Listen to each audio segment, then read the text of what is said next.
رکن ممالک کے وزراء اطلاعات نے ان خیالات کا اظہار آج ریاض میں 25ویں اجلاس میں کیا۔ انہوں نے عالمی فٹ بال کپ ٹورنامنٹ کے انعقاد اور تاریخی افتتاحی تقریب پر قطر کو مبارکباد دی، جو اس تقریب کے انعقاد کی عظیم تیاری اور حیرت انگیز انتظام میں قطر کی شاندار کاوشوں کی عکاسی کرتی ہے۔ متحدہ عرب امارات نے سفارتکاری اور مذاکرات کے ذریعے یوکرین میں روسی جنگ کے خاتمے کے اپنے موقف کا اعادہ کیا ہے۔ متحدہ عرب امارات کی امور خارجہ کی نائب وزیر نے ایک بیان میں کہا کہ متحدہ عرب امارات کو یقین ہے کہ بحران کے خاتمے کا واحد حل قابل عمل سفارتکاری ہے۔ انہوں نے کہا کہ متحدہ عرب امارات کو بھی یوکرین کے اندر اور باہر شہریوں کے لیے موجودہ صورتحال کے نتائج اور علاقائی اور عالمی امن، سلامتی اور استحکام کے بارے میں عالمی برادری کی طرح شدید تحفظات ہیں۔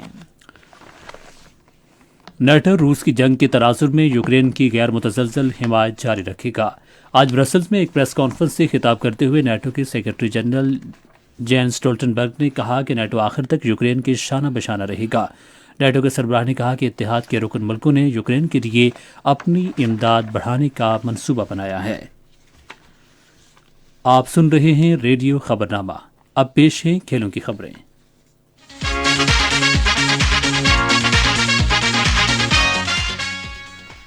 قطر میں جاری فیفا عالمی کپ میں ایران نے ویلز کو 2-0 سے ہرا دیا۔ ایک اور میچ میں سینیگال نے قطر کو 1 کے مقابلے میں 3 گول سے شکست دی۔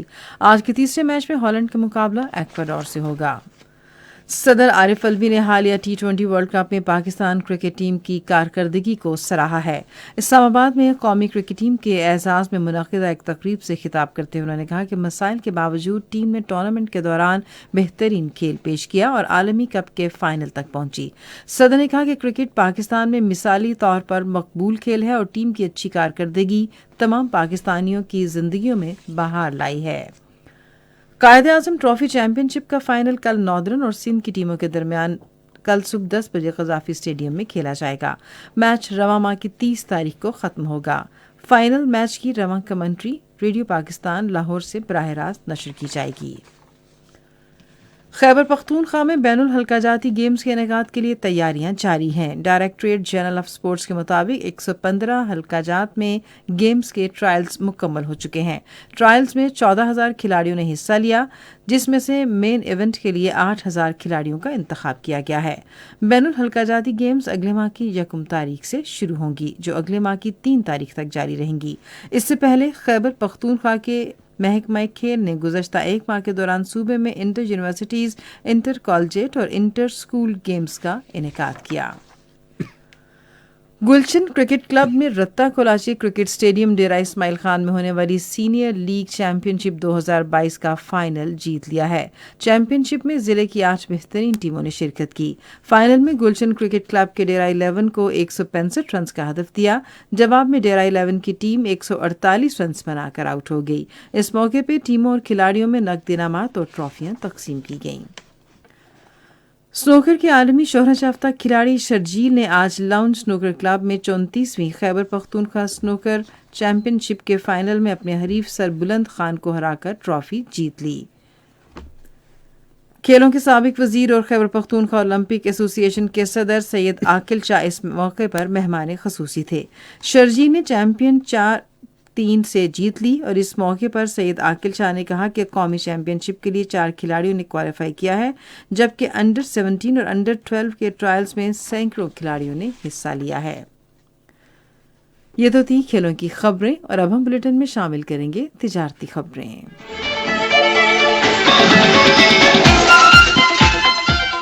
بینک آف پاکستان نے نئی مانیٹری پالیسی کا اعلان کر دیا، جس کے تحت شرح سود میں 1% اضافہ کیا ہے، جس کے بعد سود کی شرح 16% تک ہو گئی ہے۔ اسٹیٹ بینک کی جانب سے جاری اعلامیہ میں بتایا گیا کہ شرح سود میں اضافے کا مقصد افراط زر میں اضافے اور مالیاتی استحکام کو لاحق خطرات کو روکنا ہے۔ مرکزی بینک نے امید ظاہر کی کہ شرح سود میں اضافے سے پائیدار بنیادوں پر معاشی ترقی کی راہ پر ہموار ہو جائے گی۔ سیالکوٹ ایوان صنعت و تجارت کے صدر عبدالغفور نے کہا ہے کہ سیالکوٹ کی صنعتوں کی سالانہ برآمدات کی مالیت $2.50 کروڑ ہے، جسے بڑھایا جائے گا۔ ایک بیان میں انہوں نے کہا کہ حکومت کی جانب سے بجلی کے نرخ کم ہونے کے بعد پیداواری لاگت کم ہوئی ہے اور اس کے ثمرات غیر ملکی زر مبادلہ کی صورت میں ملیں گے۔ نمائش کی صنعت کی ایسوسی ایشن کے زیر اہتمام 2 روزہ بین الاقوامی پراپرٹی نمائش اور کنونشن اس ماہ کی 16 تاریخ سے اسلام آباد میں منعقد ہوگا۔ ایسوسی ایشن کے چیئرمین کے مطابق ایک کامیاب نمائش کے لیے تمام ضروری انتظامات کو حتمی شکل دی جا رہی ہے۔ پاکستان ٹیکس ایڈوائزر ایسوسی ایشن کے صدر عبدالغفور نے کہا ہے کہ ملکی اور غیر ملکی سرمایہ کاری کی راہ میں رکاوٹیں ڈالنے والوں کے خلاف قانون سازی ہونی چاہیے۔ ایک بیان میں انہوں نے کہا کہ پاکستانی معاشی طور پر اس وقت پھلے پھولے گی جب ملک میں سیاسی استحکام آئے گا، کیونکہ سازگار ماحول ہی سرمایہ کاروں کی حوصلہ افزائی اور کاروباری سرگرمیوں کو فروغ دے سکتا ہے۔ پاکستان اسٹاک ایکسچینج میں آج تیزی کا رجحان دیکھا گیا کہ ایسی 100 انڈیکس 30 پوائنٹ کے اضافے کے بعد مارکیٹ کے اختتام پر 42,936 پوائنٹس پر بند ہوا۔ مجموعی تجارتی حجم 177 ملین سے زائد حصص ریکارڈ کیے گئے، جبکہ کل 153 ملین سے زائد حصص کا لین دین ہوا تھا۔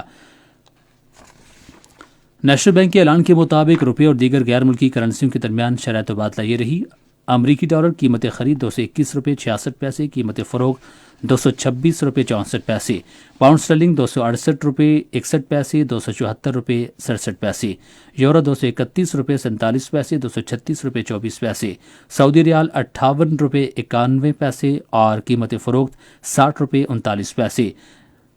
آج کراچی میں 10 گرام سونے کی قیمت 1,36,831 روپے رہی۔ کراچی پورٹ ٹرسٹ پر گزشتہ 24 گھنٹے کے دوران 1,34,223 میٹرک ٹن سامان کی نقل و حمل ہوئی، جس میں سے 1,17,180 میٹرک ٹن برآمدی اور 17,043 میٹرک ٹن درآمدی سامان شامل تھا۔ یہ تھیں تجارتی خبریں، اور اب چلتے ہیں فن کی دنیا میں۔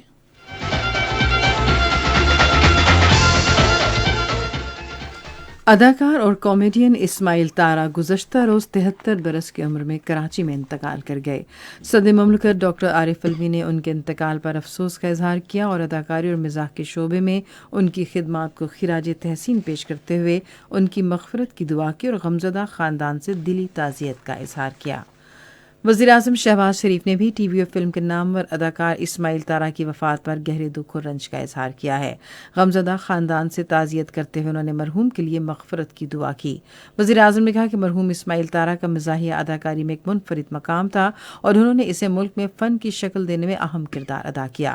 شہباز شریف نے کہا کہ ان کی اداکاری نے ٹی وی اور فلم کے ناظرین کے ذہنوں پر انمٹ نقوش چھوڑے۔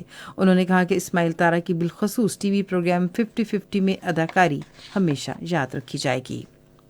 اطلاعات و نشریات کی وزیر مریم اورنگزیب نے بھی اسٹیج اور ٹی وی کے معروف اداکار اسماعیل تارا کی وفات پر گہرے رنج کا اظہار کیا ہے اور اللہ تعالیٰ سے مرحوم کو اپنے جوار رحمت میں جگہ دینے کی دعا کی۔ اسماعیل تارا کی تدفین آج کراچی میں کی گئی ہے۔ فلمی دنیا کے نامور گلوکار سلیم رضا کی آج 39ویں برسی منائی گئی۔ سلیم رضا پاکستانی پلے بیک سنگر تھے۔ انہوں نے اپنے کیریئر کا آغاز لاہور سے کیا اور جلد ہی شہرت کی بلندیوں پر پہنچ گئے۔ رضا نے کلاسیکی گائیکی کی تربیت حاصل کی تھی اور وہ اپنے غمگین گانوں کی وجہ سے زیادہ مشہور ہوئے۔ انہوں نے سب سے پہلے لاہور ریڈیو پاکستان کے لیے گانا گایا۔ اس کے علاوہ رضا نے اس وقت کے نامور موسیقاروں ماسٹر صادق علی اور استاد عاشق حسین سے موسیقی کی تعلیم بھی حاصل کی۔ فلمی صنعت نے سینئر موسیقار غلام احمد چشتی نے انہیں پاکستانی فلمی صنعت میں متعارف کرایا۔ ریڈیو نیوز بلیٹن میں اب ہم آپ کو لیے چلیں گے سائنس کی دنیا میں۔ چین 2023 تک چاند پر انسانی مشن پہنچانے کے لیے لانگ مارچ 5 راکٹ کی جگہ 2 نئے جدید راکٹس کا استعمال کر سکتا ہے۔ سرکاری ذرائع کے مطابق ایک راکٹ مشن کو چاند کے مدار میں جبکہ دوسرا چاند کی سطح پر لے جانے کے لیے استعمال ہو سکتا ہے۔ ایک تحقیق کے مطابق برطانیہ میں گزشتہ ایک دہائی میں گوشت کے استعمال میں 17% تک کمی آئی ہے۔ سائنسدانوں کے مطابق یہ کمی اتنی زیادہ تیزی سے نہیں ہو رہی کہ جلد قومی ہدف کو حاصل کیا جا سکے۔ گوشت کے استعمال کو قومی سطح پر کم کرنے کا مقصد خوراک کے ماحولیات پر اثرات کو کم کرنا ہے۔ یہ تھیں سائنس کی خبریں، اور اب ملک بھر میں موسم کی صورتحال۔